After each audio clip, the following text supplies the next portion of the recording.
everyone, it's me, Aaron, Professor Thorgy, your guide to all things geeky, and welcome to another episode of Comic Class, the show every single week on this channel where we just geek out about comic books. And I know what you're thinking, 2 episodes of Comic Class in 1 week? What is this, a Thanksgiving miracle? I know. And by Thanksgiving miracle, I mean that, I kind of recorded and edited last week's episode of Comic Class talking about the Inhumans TV show and then uploaded it, and then for the next week I kept having people contact me on Twitter and tell me saying, hey, how come you haven't made a video talking about the Inhumans TV show? And I kept thinking, what's wrong with you people? I made it. It's up there. Why haven't you seen it yet? And it wasn't until last night that suddenly I went, wait a second. Could I possibly have been so stupid as to upload a video and then not hit the publish button? No way would I be that stupid. I know, I'm that stupid. Hashtag bad at YouTube. I warned you guys from day one, I don't know what I'm doing on this channel, but anyways, yes, that's now been resolved. Sorry that that episode was late due to human error, let's say. But that doesn't mean that I am not going to still record a brand new episode this week. And you know, as I said, Thanksgiving is right around the corner. So this week, I am going to give you the top 10 things that us comic book fans have to be thankful for. Because I feel like with everything going on in the world of comic books, it's good to focus on the positives and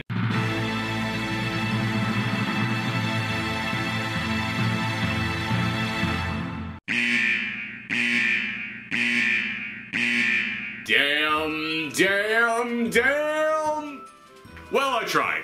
I tried being positive, but Death of X #4 came out this week, and I promised you guys I was not going to talk about Death of X until all 4 parts were out, so that way I could look at the whole big picture, see what they were doing, and then come in here and form an opinion on it. I have now formed an opinion on it, so let's talk about it, shall we? Okay. This episode of Comic Class is going to be a little bit more casual because these are just my open and honest thoughts about what I just read. And honestly, listen, I have talked numerous times on this channel about how upset I am with what they have been doing to the mutants, with how they've been trying to get rid of the mutants so they can make the Inhumans a big deal. I have made many videos talking about that. I will put links to them at the end of this video. I'm not going to go into all my reasonings right now, because honestly, I have repeated myself numerous times, so if you're watching this video, you already know how I feel. So I will just go ahead and start by saying, I went into Death of X, which is the story of how the Inhumans and the X-Men started fighting each other, and how they figured out that the Terrigen Mist was poisonous to mutants, and it was the story of the death of Cyclops, as he died as a result of this battle between the Inhumans and the X-Men. I went into it very much the same way that I went into One More Day. For anybody out there who doesn't know, I'm a massive Spider-Man fan. He is my favorite superhero of all time. And One More Day, we all knew it was going to be the story of how Mary Jane and Peter Parker's marriage was erased from continuity. Literally something that nobody was asking for. I went into that story going, I know I am going to hate the outcome of this. I know I am not going to like what it is doing to these characters, but I am still going to try and judge it just as far as the quality of it goes. I'm going to judge how well the writer actually wrote this story and how well they actually managed to pull it off. I went into Death of X feeling the exact same way. I do not want to see the mutants getting poisoned by the Terrigen Mist. I don't want to see the Inhumans trying to overtake them. I don't want to see any of this happening. However, I will judge how well they are able to convey this story and how well the story is written. And I will say, I think the story is actually written okay. It is a decently written story. But if you're going to try and destroy the X-Men and set up this massive battle and this bold new event of Inhumans versus X-Men, shouldn't it be more than decent? I mean, don't get me wrong, I hated One More Day with a passion for what it did to Spider-Man, but I could at least step back and go, you know what, J. Michael Straczynski, he at least wrote this as well as he could have. He at least made it touching when they had their final moment together. He did the best job he possibly could have with what Marvel told him to write. In this one, it's alright. It's fine. And I don't want to look at the death of Cyclops, one of my favorite comic book characters of all time, and go, yeah, that was whatever, you know, it was passable. But I knew right from the very first issue, I was going to have a problem with this, because speaking of the death of one of my favorite characters of all time, issue 1 actually starts off with the death of my favorite mutant ever. My absolute favorite mutant of all time. This is going to shock a lot of people out there, because many of you don't even know who the heck this guy is. My favorite mutant of all time is Jamie Madrox, the Multiple Man. For anybody out there who has never read Peter David's X-Factor run, he had 2 runs, one back when it was a government agency, and one back when Jamie, after the team had separated, said, you know what, I'm actually just going to bring all my pals together and we're going to form a detective agency. We're going to use our mutant powers to protect Mutant Town, this little tiny sector of New York where a lot of mutants used to live. It happened right after House of M, when a lot of mutants lost their powers, and they were trying to investigate and find out what the heck happened. How did all these mutants suddenly lose their powers? And it was one of my favorite books that Marvel has ever put out. It might be in my top 5 favorite runs on a series of all time. Peter David's run on that X-Factor series. It was fantastic, and he turned Jamie Madrox into one of my favorite characters of all time. I could gush all day about all the reasons I love that character and why I love that series, but instead I'll just say go and check it out. This one opens up. Issue number 1, the first big death that we get, is they get to Moir Island. I'm sorry, I never knew how to actually say that name out loud. Myra?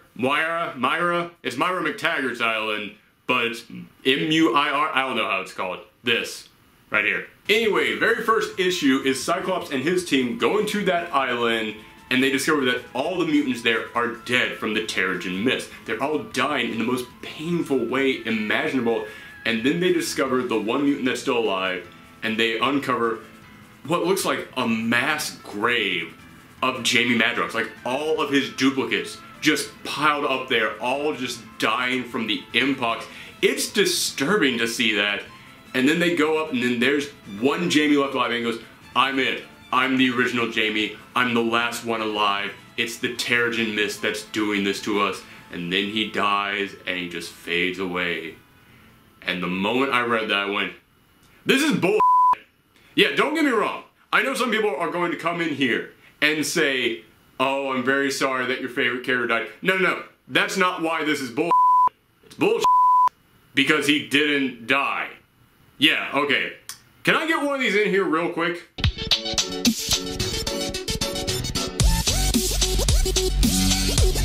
Okay, haven't had to do one of these in a while, so welcome to a quickie version of Thorgy's Theories, where I just give you my theories about everything from the world of geekery. Okay, Jamie Madrox isn't dead. And I know some of you are going to say, oh, well, that's your favorite character, and you're in the denial phase right now. You can't believe that they actually killed him off. No, it's not that I can't believe they didn't kill him off. It's that none of that made any sense. For anybody who did not read Peter David's run on X-Factor, spoiler alert, the way the whole series ends, and again, I'm very sorry that I just recommended this thing to you, and I'm going to come in here and spoil it for you. The way the whole thing ends is simply with every member of the team going off in their own separate direction, and Jamie, the guy who was the head of the team, he and his wife, Layla Miller, they go off, and they go, you know what? We're done. We're done with all the superhero stuff. We're in love. We're gonna have a kid. We're going to settle down on this farm out in the middle of nowhere and just raise our family together. We're never getting involved in any of this stuff again. So why in God's name would Jamie now be at be at that island and he's working there with the mutants again when he said, yeah, no, we're just going to go off and live our own lives completely separate from any of this. And I know you might be saying, well, maybe it didn't work out, maybe he did return to his whole mutant lifestyle. No. Again, during that run of Peter David's X-Factor, there was a storyline where Jamie had to go to the future, and he went to Bishop's future, the future where mutants had to be locked up and registered, and they had Big M tattoos put on their face. He got locked up and got the big M tattoo put on his face, and no matter what he did, he could not remove that tattoo. It was stuck there permanently, no matter how many duplicates he made. Go back and look at the death scene for Jamie Madrox. The tattoo is not there. You know why it's not there? Because that was a duplicate that he made back before this whole X Factor adventure began. And I know some of you are going to come in here and say, well, wait a second. That Jamie said that he was the original one. Why would he say that if he was a dupe? I don't know, for the exact same reason why many of his other duplicates have claimed to be the original before in the past. There is a problem that some of his duplicates do actually believe that they're the original one. In fact, Jamie has even said, yeah, sometimes I can't tell what is a dupe and what is the original. I can't tell who is the original at times. In fact, back in Peter David's first X Factor series, he actually had a storyline where Jamie was dying of the legacy virus, the last big disease that was going to wipe Marvel out. Oh, this Mpox is so original and new and different, isn't it? But yes, Jamie was dying of that disease. That one that was dying said, I'm the original. He then died, and then like a few weeks later, another Jamie showed and went, oh yeah, that wasn't the original, I'm the original. I just made a couple duplicates of myself. What happened to him? Why? Is he gone? Why? Why is everybody sad? Yes! It is not uncommon for dupes to think they're the original Jamie Madrox, even ones that are dying. And then in the next issue, we see a big funeral for all the mutants who died on that island, including one for Jamie, and we see all of his old X Factor buddies like Strong Guy and Wolfsbane coming in and mourning him. You know who we didn't see at that funeral? Layla, his wife, the one member of the team who actually knew what happened to him after they all split up. The one who's actually been sticking by him. Yeah, Wolfsbane and Strong Guy, they left. They didn't know what became of Jamie. They didn't know what he was up to. So if suddenly Cyclops calls him up and goes, yeah, I'm terribly sorry to tell you this, but Jamie has died, they would believe it.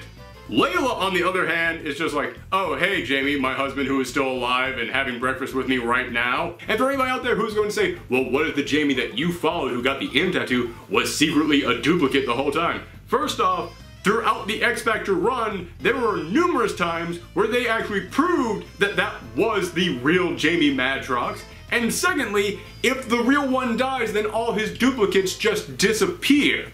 And yet, we saw that one die, and all the bodies of his duplicates were still just left there. And if he was the original one, and he died, and all of his duplicates just disappeared, don't you think that Layla would have then gone, hey, where'd my husband go? And then she would show up to the funeral? This is not me coming in here and going, oh my god, they killed one of my favorite characters of all time. I'm so upset and angry about this. This is me coming in here and going, there is literally zero about that that makes any sense. The only way what I saw in there makes sense is if it was a dupe. That's the only way to actually explain what I just watched in here. So yeah, the very first death in this comic, the one that's supposed to start this all up and get us so emotional, I realized this book was going to have a problem the second that I looked at it and realized they didn't actually just do the thing that they said that they did. Jamie is still on that farm out in the middle of nowhere with his wife and kid, and they're having breakfast and playing catch in the backyard and raising chickens and pigs. None of this actually happened, and if I never see Jamie pop up again in any of the comics, it's because he's on that farm and retired like he said he would. Again, this blew my mind that that was the first big death they were going to put in there, and it was a death that made zero sense. That kind of set the tone for the rest of this series. Now I'm going to skip over issues 2 and 3 because honestly not much happened in them. In issue 2, the Inhumans try to stop the giant cloud of Terrigenesis from hitting this island because now they know that it's going to be dangerous to mutants. And then Storm comes in and just goes, here, let me help. Blow the cloud away. Which is what I've been saying from day freaking one. In that video in which I lay out all my problems with what Marvel is doing to the X-Men, I specifically stopped and said, it makes no sense that a cloud is a threat to the mutants. The leader of the mutants literally controls the weather. And here we see, yeah, I could easily resolve all this. Bam! Go away, cloud. Oh my god, it is making it so much harder on me to be on your side right now, Marvel, when I just saw the thing I was complaining about in the book. Like before I could go, wow, Marvel's kind of stupid that they haven't thought about this, and then I saw that and went, oh my god, Marvel thought about it. and they're still doing it. But alright, let's get into what the whole premise of this miniseries was. After Marvel came back from Secret Wars, everything had jumped ahead by 8 months, and we were already knee-deep in this whole, oh my god, mutants are dying from Mpox and it's being caused by the Terrigen Mist thing, but we didn't know what had happened to Cyclops. And then they finally revealed to us, Cyclops died doing something to the Inhumans, and they had been hyping this up for a year. This mystery of, what did Cyclops do? How did he die? What exactly did he do to the Inhumans that almost got them on the brink of war? And what did he do that got everyone on Earth hating the mutants again? It was nothing! In this issue, it gets revealed that what he did is he got this mutant called Alchemy, who has the ability to change the atomic structure of items, and he flew him into one of the Terrigen Mist clouds, and he negated the cloud. He destroyed one of the 2 Terrigen Mist clouds, and I know some of you who haven't read this miniseries might be saying, I didn't know that there were 2 Terrigen Mist clouds. Yeah, neither did anyone else until they picked up this miniseries. I had been following all the Inhuman stuff before Death of X. I don't remember anyone mentioning multiple Terrigen Mist clouds. That is one of the biggest problems of this whole event, is that they kept saying, oh my god, he did something so awful to the Inhumans, and they hyped it up so much that I kept thinking in my mind, oh my god, did he get like an army of mutants and have them storm New Atlan? Like, did he end up murdering innocent Inhumans who had just been living there and just trying to survive? Did he wage some all-out attack? What did he do that made him and all other mutants look terrible in front of the entire world and almost got the Inhumans to try and murder the rest of the X-Men? No, he didn't do any of that. He went, there is a giant cloud killing every single member of my species. I'm going to get rid of the cloud. That's not some big, awful, terrible thing that would turn the entire world against the X-Men and make every single person on the planet hate Cyclops and think that he's a monster. That is the most sane and rational thing to do in this situation. There's something murdering every single member of my species. Let's just get rid of the thing. It is the most peaceful solution to all this. He didn't try and stop any of the Inhumans. He didn't try and kill any of the Inhumans. He didn't try and bring down their entire society. He just stopped the giant poison cloud. The thing that all the other X-Men should really be trying to do at this moment. And it drives me insane that they're coming in here and trying to make it seem like this was some big affront to the Inhumans. Like this was some giant terrible thing that he did to damage the Inhumans. And this to me is Marvel coming in here all over again and going, oh, well, you know, you gotta decide whose side are you on, the Inhumans or the X-Men, because they both have points in this situation. No, they don't. They do not have points that are equal in this. One of them is, hey man, this cloud turns humans who had no idea that they were Inhumans into Inhumans. The other side is, we're being murdered. We're being murdered by that cloud. This is not an equal argument. And as I said, I had no idea that there were 2 Terrigen Mist clouds going around the planet. I only remember there ever being 1, so when they came in here, said that there were now 2 clouds, and Cyclops removed one of them from play, and now there's just the one floating around, it says to me, so literally nothing has changed? Literally, Cyclops had no impact on any of this as far as we, the readers, are concerned, because you didn't change a single thing about any of this. Cyclops came in here, did something to try and protect his entire species from being wiped off the planet, and it still leaves you with one cloud going around there, creating more Inhumans. And as far as the argument of, well, yeah, but if the clouds are gone, then there's no more Inhumans. So in a way, him wiping out the cloud is what the cloud is doing to the mutants. It's him trying to wipe out all the Inhumans. I'm sorry, that argument does not fly. Because I have been reading the Inhumans book, and the whole reason why there's this cloud going around is because Black Bolt destroyed his entire city, which destroyed all the Terrigen crystals that were in there, and it unleashed this cloud across the planet. So, A, if you're going to come in here and try and say, oh, Cyclops, he almost destroyed the Inhumans by taking out this cloud, Black Bolt's the one who destroyed all the Terrigen crystals. All this blame starts on Black Bolt. all of it is because of what he started, and yet he never gets any of the blame for any of this. And if you're going to come in here and say, well, okay, fine, all of this started because of Blackwell, because he destroyed the Terrigen Crystals and he destroyed their whole city, fine, but this is the situation we have now in which the Inhumans need those clouds in order to keep their species going. Again, I was reading the Inhuman books before any of this happened. It's been revealed in those books there are other Terrigen Crystals hidden out there somewhere.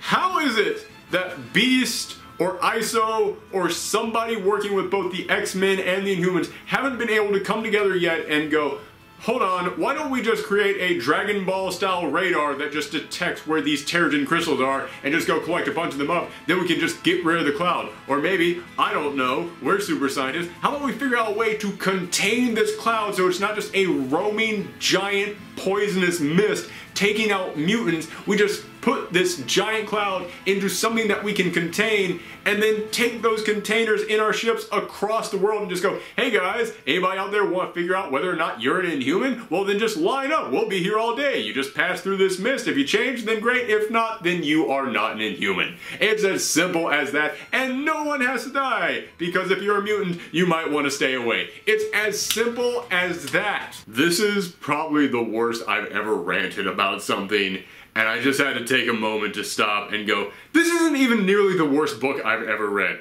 It's just stupid. That's all it is. It's not like this was badly written, and it's not like it's the biggest insult I've seen to a character. As I said, one more day. It's just, Marvel, you are asking me to buy a whole lot that makes no freaking sense at all. And I think that's the reason why this is so upsetting to so many comic book fans, is that you're coming in here and you're really tattering the legacy of the X-Men and you're picking them apart, and it's not even like, oh, Apocalypse came back and this is some story you've been building up for years and it ties all these X-Men storylines together. It's just some random thing that popped up, and every single time that we try and go, well yeah, but what about this? You just change the rules around to fit whatever you need it to fit in order to tell this story, a story that no one wants to be told. But okay, so let's recap. Death of X started off with the death of a character that makes no sense at all, and the only way that it can make sense is if it didn't actually happen, and considering the character that was, yeah, it could not have happened. And then it goes up to the death of Cyclops in a manner that does not match the hype that you've been building up for it for the past year. And it doesn't explain at all why people would hate mutants all of a sudden. It would explain why people would hate Inhumans, because he came out and went, hey man, that Terrigen cloud, it's actually poisonous. And in that moment when he said that, I was like, okay, maybe this will explain why people hate the Inhumans, but why would they hate the mutants? The mutants just warned them about the poison cloud, and then he came in and got rid of one of the poison clouds. Wouldn't people be championing the mutants right now? Wouldn't people be celebrating them and going, oh, thank God you guys got rid of one of the giant poison clouds? I mean, heck, I know I'm cheering them on right now. I mean, just think about this. Close your eyes, forget everything that you know about this, and just imagine a story about a group of people whose entire race were being wiped out by a deadly poison cloud, and then the leader of that team rises up and is able to stop the deadly poison cloud, but then the people who created the deadly poison cloud come in and they kill him right in front of all of his supporters. You would not for a second think that the people who started the deadly poison cloud were the good guys. You would think that the other team was the good guys. In fact, you would even think that was the plot of the next Star Wars film. You would go, hold on. Okay, so that was the Rebels, right? The Rebels were the one rising up against the evil empire that started the deadly poison cloud. Let me guess, the one who killed him was a guy dressed all in black and had a really threatening voice? Yep, see, Darth Vader, told you right there. But there is one more twist that came at the end of all of this. And it came after Cyclops went up there and he gave his final speech about his entire life and reflected back upon all of it. And I'll admit, as a fan of Cyclops, I started getting a little bit choked up. I thought that this book was stupid and pointless and shouldn't have happened, but as far as a character death moment, he actually had a pretty good character death moment. His little monologue there about his life actually was kind of touching and made me go, you know what? That's kind of a good summation of the life and times of Scott Summers. Plot twist didn't actually happen. Now, I will say this. Going into this issue, I thought that the big twist, and the reason why we were getting this right before Inhumans vs. X-Men, is that they were going to reveal Cyclops didn't actually die, and it would end with him coming out and starting the big revolution against the Inhumans. Turns out, what actually happened is the moment they got to this island, he then instantly dropped dead from the Terrigen Mist. He was extra susceptible to the Terrigen Mist. It was super effective on him, and he just instantly died there right in Emma's arms. Emma then kind of snapped and realized, I can't let his legacy die. I have to get revenge against the Inhumans. I have to stop them. And what is stronger than a person? An idea. I have to take Cyclops and make him a symbol. I have to turn him into an idea that cannot die. So everything we have been seeing of Cyclops, past issue 1, past that moment where he fainted there in that lab, has been a telepathic projection from Emma Frost. And at first I was like, for real? How does that work? But then I went back and I reread issues 1 through 3, and when I reread it, I went, oh, they actually really did a great job with that. They actually did a wonderful job of kind of weaving that into the storyline. For example, after he passed out, the next time that we see him is after his body has been taken to the lab for Beast to study, and Emma is standing outside and she's kind of shaking, and then her Stepford Cuckoos come up and they go, is he alright? And Emma says, and then she pauses, and then the next panel is Cyclops walking out going, I'm alright. And I was like, oh, that's smart. This is something they had planned the whole time. And I said from the very beginning of this video, I'm not coming in here and trying to judge how I feel about what happened, even though I did kind of do that. I'm judging how well this was written.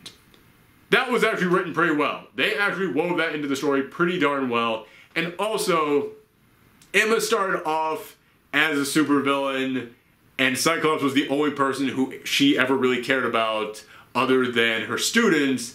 And as we all know, her original students, the Hellions, all died, and when they died, it had a severely negative impact on her psyche.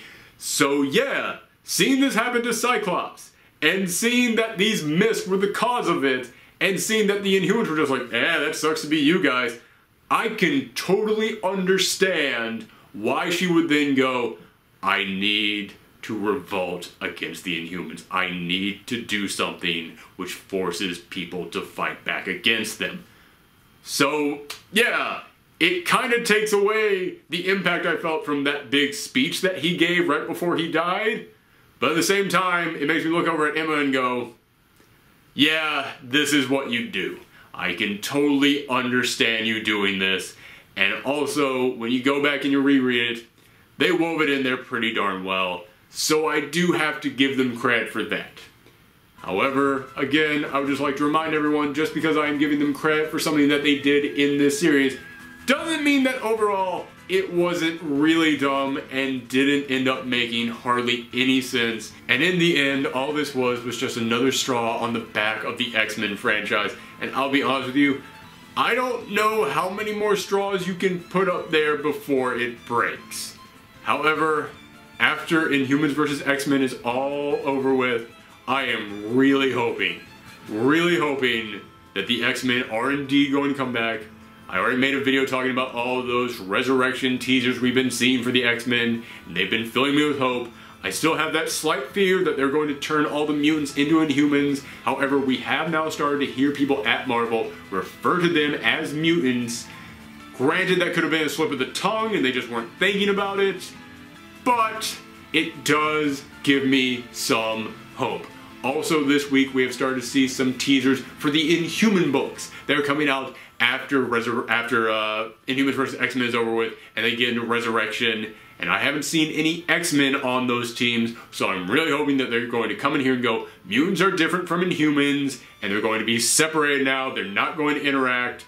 So I am really, really hopeful at the moment, and I need that hope after reading Death of X. But okay, that's it for me today, guys. Thank you for watching my rant slash analysis slash whatever the hell this was for Death of X. If you want to see more geeky stuff from me, most of which is far more positive than this video was, then make sure that you click that subscribe button. Remember, we do fun geeky stuff every single week on this channel. We do comic class in the middle of the week, and then on the weekends we like to do some movie and video game stuff. So if any of that sounds good to you, make sure that you click that subscribe button and also share these videos around the web and give us a thumb up. It's the best way to help this channel grow. Also, if you want to contact me on Twitter, Tumblr, or Twitch, or any of the other social media sites, then just contact me on... I just remember there's one negative social media site out there that begins with a T. Not that one. Don't contact me on that one. Contact me at Professor Thorgy. But for now, I'm just going to say thanks for watching, everyone. And remember, if you want to see my other X-Men and Inhuman videos, they will be up here in 5, 4, 3, 2. Bye, everyone!